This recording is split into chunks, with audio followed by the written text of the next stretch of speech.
competition is called point and name. Watch, tablet, jacket, shoe. This isn't just another initiative. It's almost like the wraparound. This whole process you're going to see wraps around the journey of I&I. Welcome to the practical guide to building resilience. My name's Jim Steele. And thank you also for the opportunity just to take a few moments to shine a light on this essential topic, connecting these ideals of well-being and high performance.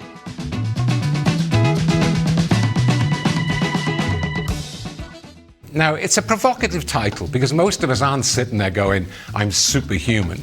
However, that said, the more I looked into some of the data around our psychology, around our nervous system, it became clear to me that we really are quite remarkable, and we have this sort of deep pool of potential within us. And I wanted to work out how to gain access to that strategic reserve at the right time. What might you say is relevant?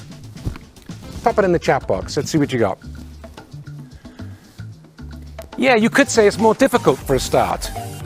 You changed the rules for us. We had no time to prepare.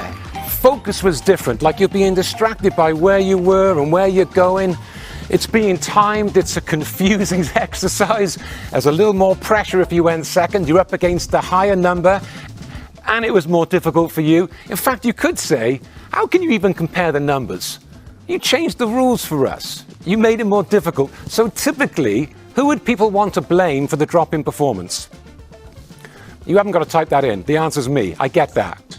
Only one state of mind that we ever really need to be in. And it's a combination of feeling both calm and alert.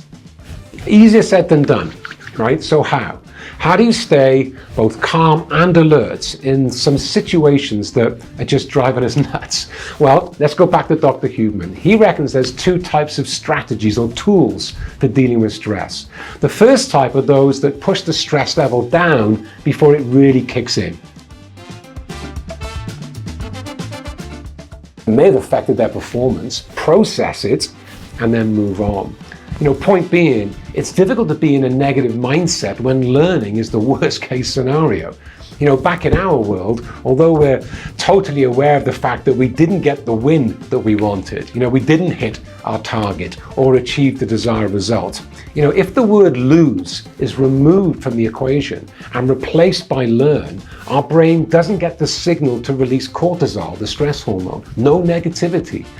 And if we see our negative experiences through that filter, there's nothing to fear. This is data that came out of the Harvard Business Review that says that an important takeaway from our study for corporate executives is that communications with investors and probably other critical managerial decisions and negotiations should be conducted earlier in the day. That's just interesting. Distraction is the kryptonite, I think I mentioned, that prevents us from getting into the zone. So carving out a block of time for a focused sprint session, can give us a boost. Specifically when we're doing our deep work. Okay, so we got accept the adventure, we got direct the sequence system, we got activate flow. So how about this one? And again, Ariana really kind of tapped into this. She talked a lot about shifting from the sympathetic to the parasympathetic. There's two different parts of our nervous system. There's something interesting about that statement there. I put this in. Peak performers do two things every day. One, they push themselves to the edge of their abilities, and two, they recover in a world-class way. So it's a nice reframe. Now, there's some word that I picked up from this activity. They call them adventure activities, and I'm going to finish with this. Adventure activities. Psychologists use this word a lot when they think about the future, the journey, if there's challenge involved.